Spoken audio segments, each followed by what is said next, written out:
Good morning, everybody. I am on my way up to the office, but there was something that was put so heavily on my heart to just share with you guys and encourage you guys with this Wednesday that I couldn't even make it to the office before I had to stop and just record it real quick.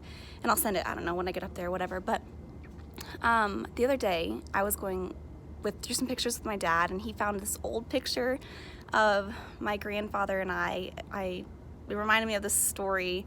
I was sitting in this picture. I have this birdhouse or whatever, and I'm sitting with my grandfather. And it reminded me of the story of the time when I went over to his house and painted that. And I thought, I don't know, the Lord just really put something on my heart. I'm sharing with you guys.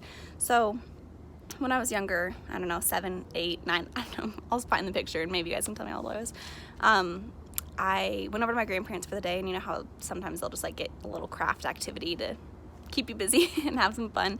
So we went to Walmart, I don't know, and they bought this birdhouse and these paint sets. I remember that very clearly. And we went over their house that day, and I spent forever painting this birdhouse, forever. It still didn't turn out very well. It was like 500 different colors and paint all over the place. I don't know, so maybe I was younger, but it was so whatever. I spent forever. I spent all day on it. I put so much love into painting this birdhouse. You guys know how meticulous I can be. Imagine a little 7 or 8-year-old of myself doing this birdhouse, and I was painting it. And at the end of the day, it was time to go back to my dad's house, and I paused, and I loved my grandfather so much. So I gave him this birdhouse.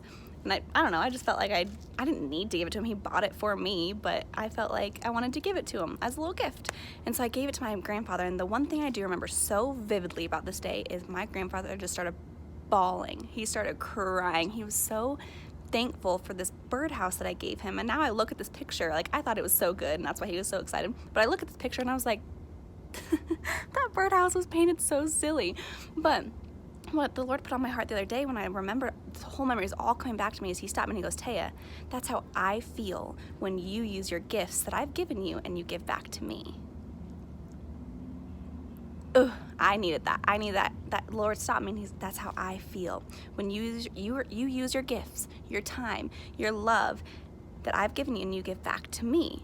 And it was motivated out of love and adoration, not obligation, but that's what it was motivated out of. And it stopped me, and I was like, that is so good. That's something I needed a reminder of. Maybe you do too. When you use your gifts, the gifts that God has given you, when you use your time, the time that God has given you, and you give back to him out of love, out of adoration, not out of obligation, it is such a gift to the Lord. It is such an act of worship to the Lord. And so just to sum it up in like one quick little, sentence, you serving, whenever you serve, and it's motivated out of that love for the Lord, it is such an act of worship to the Lord.